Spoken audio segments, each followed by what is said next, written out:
Hi, this is Sandy with a little bit of glitter, and today I have a Mother's Day card using Lawn Fawn's new Lily of the Valley die along with their watering can die. Go ahead and hit subscribe if you'd like to be notified of future videos. You can also follow me on Instagram at Sandy Cogdill or on my blog, A Little Bit of Glitter. Let's get started. I'm going to start off using white wood grain cardstock. I'm using my paper trimmer to cut strips a half an inch the length of the paper. I started off with 3/4 of an inch, but I realized that was just way too wide for what I was trying to accomplish. So I'm going to cut about 4 of those half-inch strips, and then when my paper gets down to 4 1/4 inches wide, then I'm going to stop trimming it. And that is going to be actually what I'm going to use for my card base.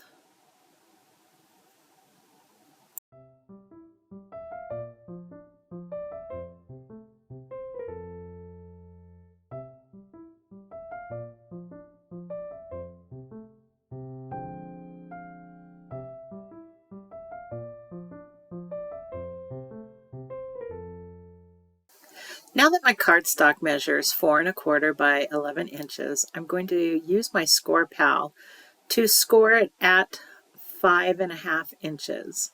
This card's going to be opening from the bottom up rather than from the side to the left.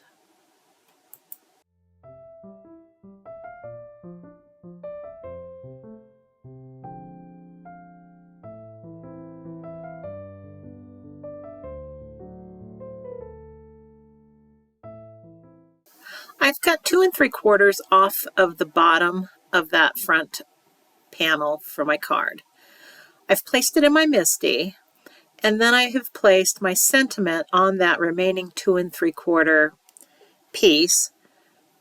I'm making sure as I'm lining that up that my die cuts are going to not interfere with the sentiment. So once I've got that lined up, I'll go ahead and heat emboss it with some bluish color heat embossing powder. I am not sure what brand it is or even what color it is. It is from my stash. I would like to think it's from a Martha Stewart collection, but I am not 100% sure on that. So don't quote me. Now I want to start creating my little fence. So I'm going to take one of my half-inch strips and I'm going to glue just the top part of it directly in the center of that 4 1/4 piece. And I'm using my little ruler to place it 1/4 inch up from the bottom of that card. I'm using a quilting ruler. I do quite a bit of sewing, and those are actually the rulers I am most comfortable with. So you're actually going to see me using that particular ruler quite a bit in this video. The other 2 pieces that are going to be actually vertical on this card are going to be placed the same 1/4 inch up from that bottom cut edge, but they're also going to be placed 1/4 inch in from the outside edge.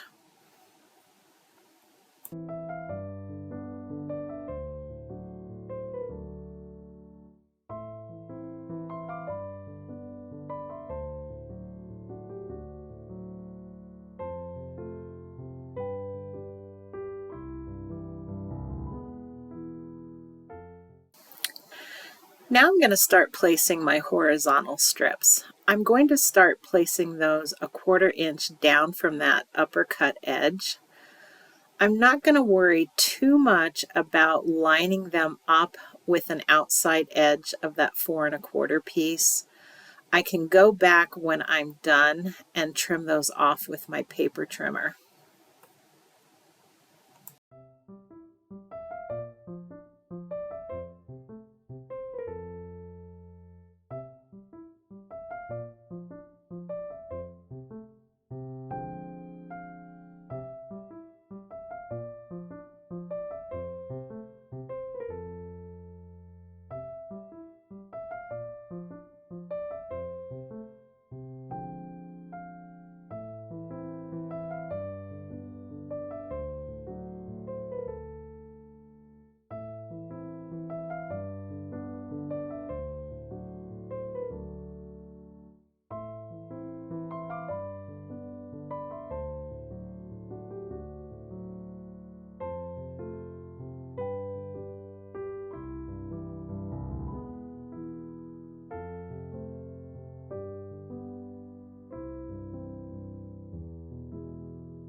I got to this point and I had run out of 1/2 inch strips, so I'm going to trim off those extra pieces right there. Again, not worrying about lining it up directly with that 4 1/4 measurement. And I'm going to add one more strip onto that fence piece.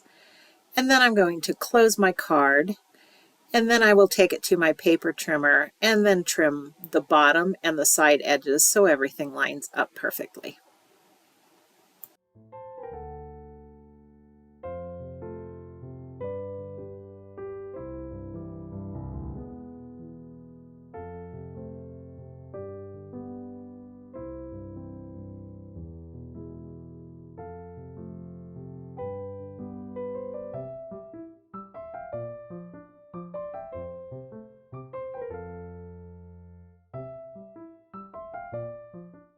I've cut my watering can and my Lily of the Valley pieces from Watercolor Wishes pattern paper.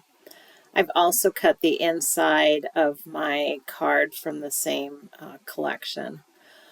I'm going to go ahead and use Henry's Build-A-Sentiment, the spring edition, to do the sentiment for the inside of my card. I want to make sure when I stamp that sentiment, though, that I'm keeping it at the top of my card so that you don't see any of the printing down below where my fence is.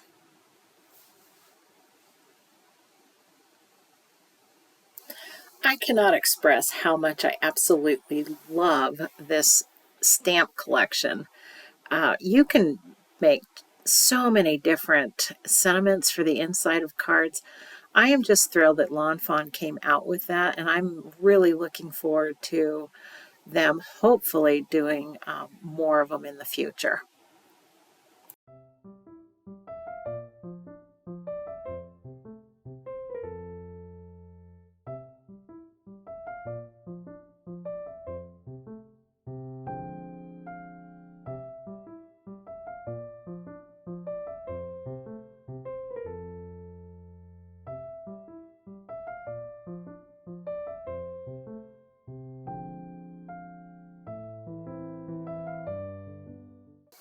I will use some tape runner to get that glued into the inside of my card. I did have to trim a little bit off of the top of that so that it would fit in and not hang out over the bottom piece of that back part of my card.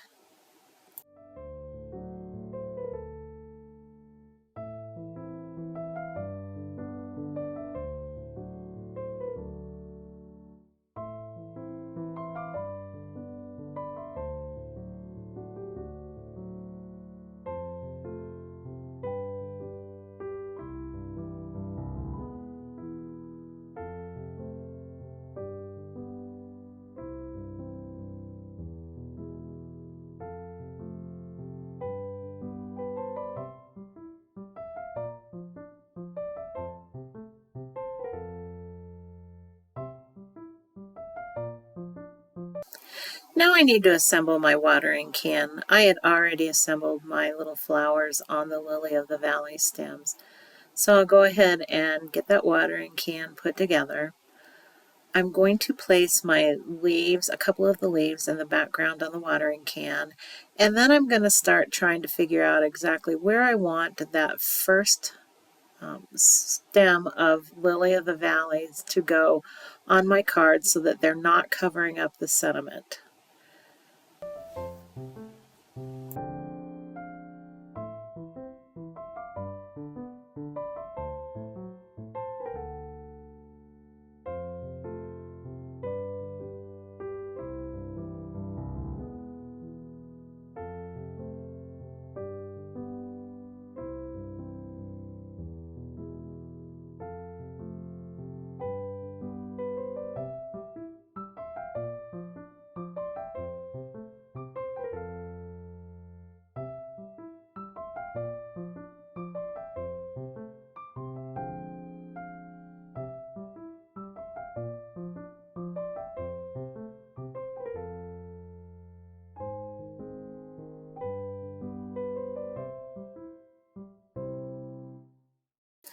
I goofed here and glued the leaves of the Lily of the Valley to the top of my watering can, By doing that, I have prevented myself from adding any more flowers to the watering can. So you'll see a little bit further in the video that I'm going to have to take my X-Acto knife to cut that open so that I can slide some more flowers and leaves into the watering can. I've also decided that I'm going to need to cut off one of the flowers of the Lily of the Valleys so that it isn't covering the happy part of that sentiment.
I'm just going to add another leaf and some more of the little flowers and play around with them until I get them where I like them and I think they look nice in the watering can. And then I'll go ahead and glue them down on the back of that watering can. Then I'll start placing that or gluing that down on my little fence piece. I do need to make sure that I'm not gluing through the fence onto the inside of my card. So I will need to put in a little piece of paper just to kind of make sure that I don't glue those two layers together.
add some really thin foam squares to the back of the little lily of the valleys where I can, just to give a little bit of dimension to the card.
Once I get all my little flowers adhered down with the foam squares and the other ones glued down just with some liquid glue, I am going to go back with some stickles and just add a little bit of glitter on the outside of each one of those lilies and then on the outside of the hearts. That pretty much does it for this card. I think it turned out really sweet. I like it because it's just a little bit different than the usual card front. I don't often make cards that lift from the bottom up either, so that's kind of a different technique for me also. Anyway, I hope you've enjoyed the process. Go ahead and give me a thumbs up if you've enjoyed this video. Again, you can follow me on Instagram at Sandy Cogdill or on my blog at a little bit of glitter. Thanks for stopping by, and I hope you have a great day. Bye-bye.